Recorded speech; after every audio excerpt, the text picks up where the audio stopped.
नमस्कार बंधुरा रीनास किचेन থেকে স্বাগত।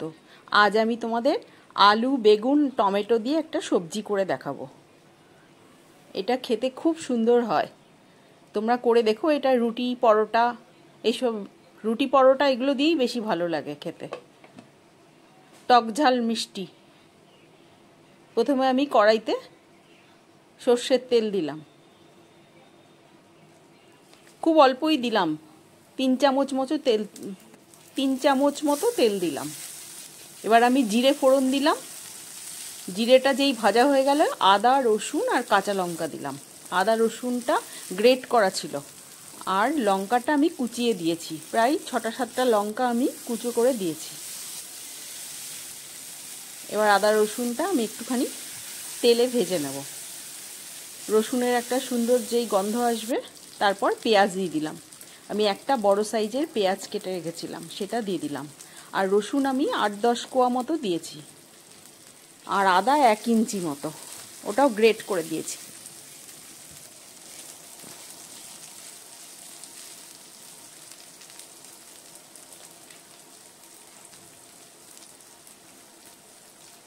পেঁয়াজটা যাতে নরম হয়ে যায় তার জন্য আমি নুন দিয়ে দিলাম, কারণ অল্প তেলে হচ্ছে তো পেঁয়াজটা পুড়ে যেতে পারে, পেঁয়াজ রসুনটা। এবার আমি 4-5টা আলু আমি মাঝারি সাইজের এইরকম কমলা লেবুর কোয়ার মতো করে কেটে নিয়েছিলাম, এইরকমভাবে লম্বা লম্বা করে। সেই 4-5টা আলু আমি দিয়ে দিলাম।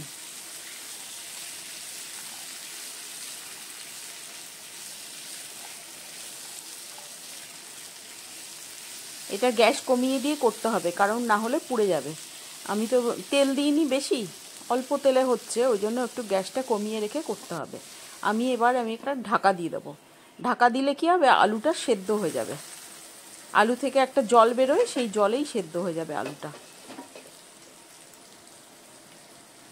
আলুটা আমি প্রায় 70% আমি সেদ্ধ করে নিয়েছি। আমি কিন্তু জল দিইনি, এমনি জল বেরিয়ে সেদ্ধ হয়ে গেছে। এবার বেগুনগুলো দিয়ে দিলাম। আমি বেগুনগুলোও ঠিক আলুর মতো করে কেটেছিলাম। দেখো আমি এরকম করে দেখাচ্ছি এই কারণে, যাতে তোমরা কিভাবে কেটেছি বুঝতে পারো। কাটা তো আমি দেখাইনি। ঠিক আলু যেমন করে কাটা, ঠিক সেরকমভাবে বেগুনটাও কাটা।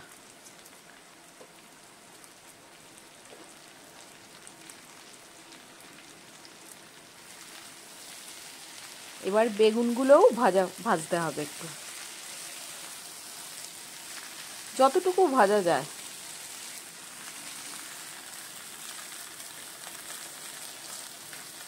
বেশি তেল দিয়ে ছাকা তেলে ভাজার দরকার নেই, অল্প তেলেই সুন্দর হয়ে যাবে রান্নাটা। এত সুন্দর খেতে লাগবে, মনেই হবে না যে এটা এরকম অল্প তেলে রান্না হয়েছে।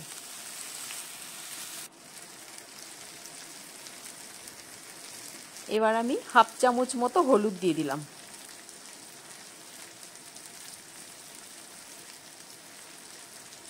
আর কাশ্মীরি লঙ্কার গুঁড়ো দিলাম। আমি কিন্তু 7-8টা কাঁচা লঙ্কা কুচিয়ে আগে দিয়ে দিয়েছিলাম। কেউ যদি বেশি ঝাল পছন্দ করো তাহলে এটা শুকনো লঙ্কার গুঁড়োও দিতে পারো। আমি চিলি ফ্লেক্স দেব।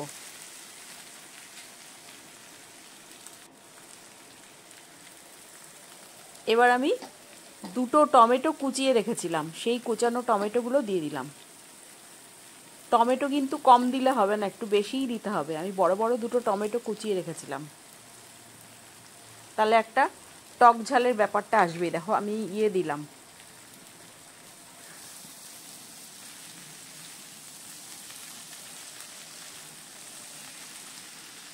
ভালো করে কষাতে হবে।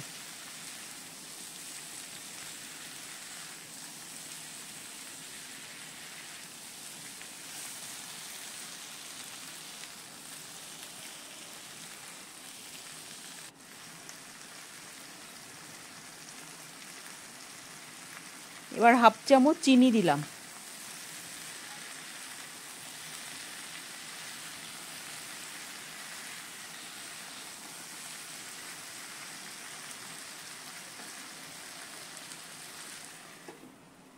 চিলি ফ্লেক্সটা দিয়েছি বলে একটু ঝালটা হবে। চিলি ফ্লেক্সটা আমি প্রায় 1 চামচ মতো দিলাম। এবার 1 চামচ আমচুর পাউডার দিলাম। আমচুর পাউডারটাতে একটু টক ভাবটা আসবে। আর গরম মশলা দিলাম 1/2 চামচ মতো।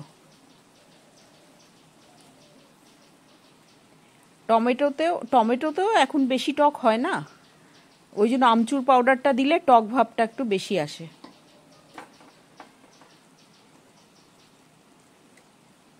এবার আমি 1 কাপ মতো জল দিয়ে দেবো।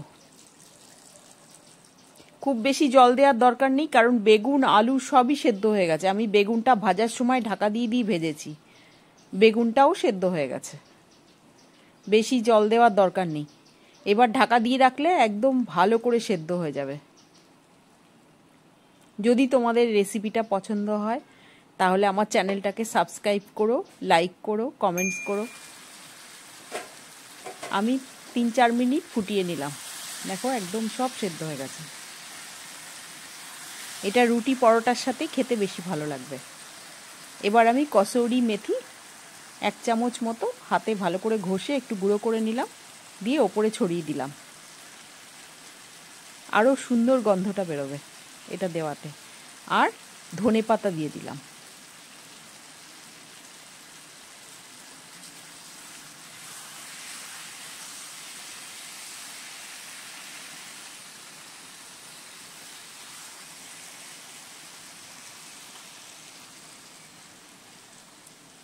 আমার রান্নাটা কমপ্লিট।